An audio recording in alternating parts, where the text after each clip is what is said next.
Hello guys, welcome back to yet another episode of Content Monsters, and in today's episode we are going to review a brand new product, the Samsung Flip 3.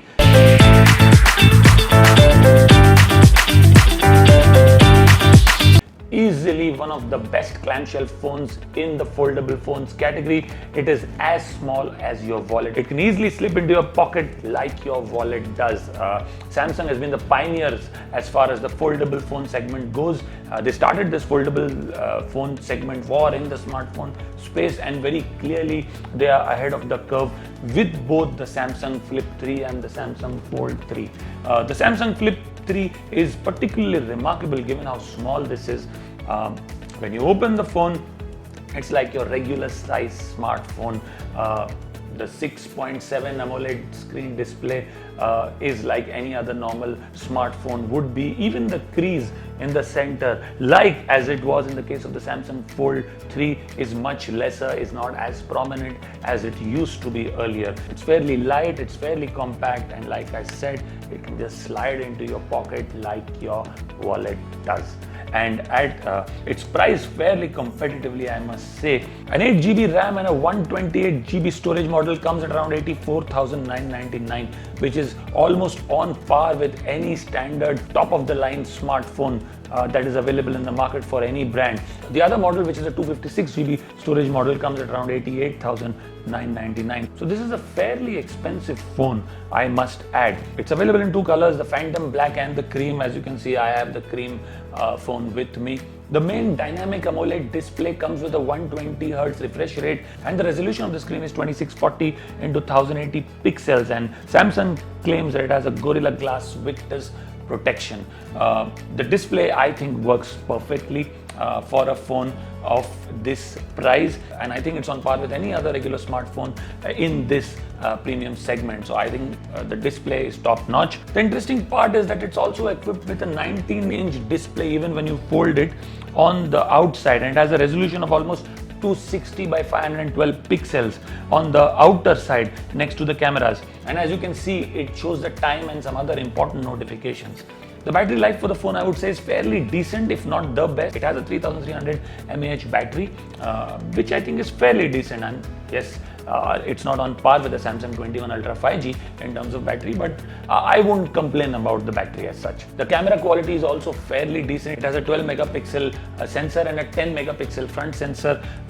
It's a fairly decent camera phone as well, but like I said for the Fold 3 as well, if you're buying it primarily for the camera or the battery, then the Samsung 21 Ultra 5G should be your phone of choice. But if you want a smartphone which is handy, very easy to use, and not very heavy in terms of usage, then without a doubt this is one of the best clamshell phones that is available in the market. Like I said, it just easily fits into your pocket. It's not bulky at all, neither is it heavy to hold.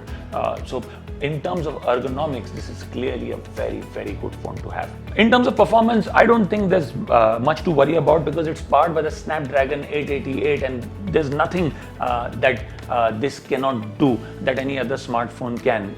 So I think you're covered as far as the phone performance goes. The speakers could have been better. They're not as good as the Samsung 21 Ultra 5G, but then again, the Samsung 21 Ultra 5G is far more expensive as compared to the Samsung Fold 3, at least by around 10 to 15,000 more. But I still feel the speakers could have been slightly better.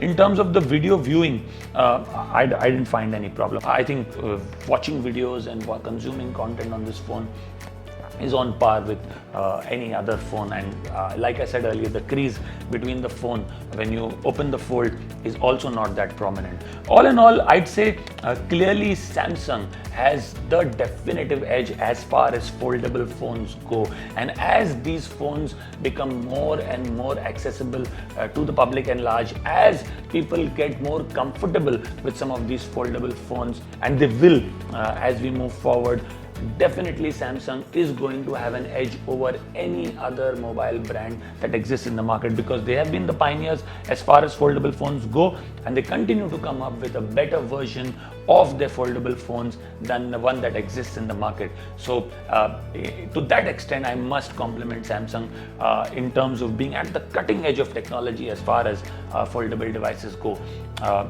Would I recommend buying this phone? Well, for people who want something very light to carry with them for people for whom ergonomics and size matters a lot. Definitely this is the phone to go for. It does not compromise on performance. The camera, like I said, is fairly decent if you're not too bothered about the megapixels, and if you're not in that race to buy phones with higher megapixels, then you won't even bother about the camera. It's fairly decent, the camera also.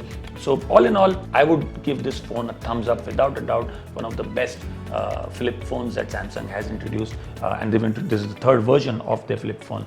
I'd say go for it. We'd love to hear what you think about the Samsung Flip 3. If you've purchased the phone, do tell us what works according to you for this phone and what doesn't.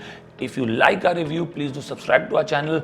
Please do come back to our channel for more such product videos. We'll see you soon. Thank you.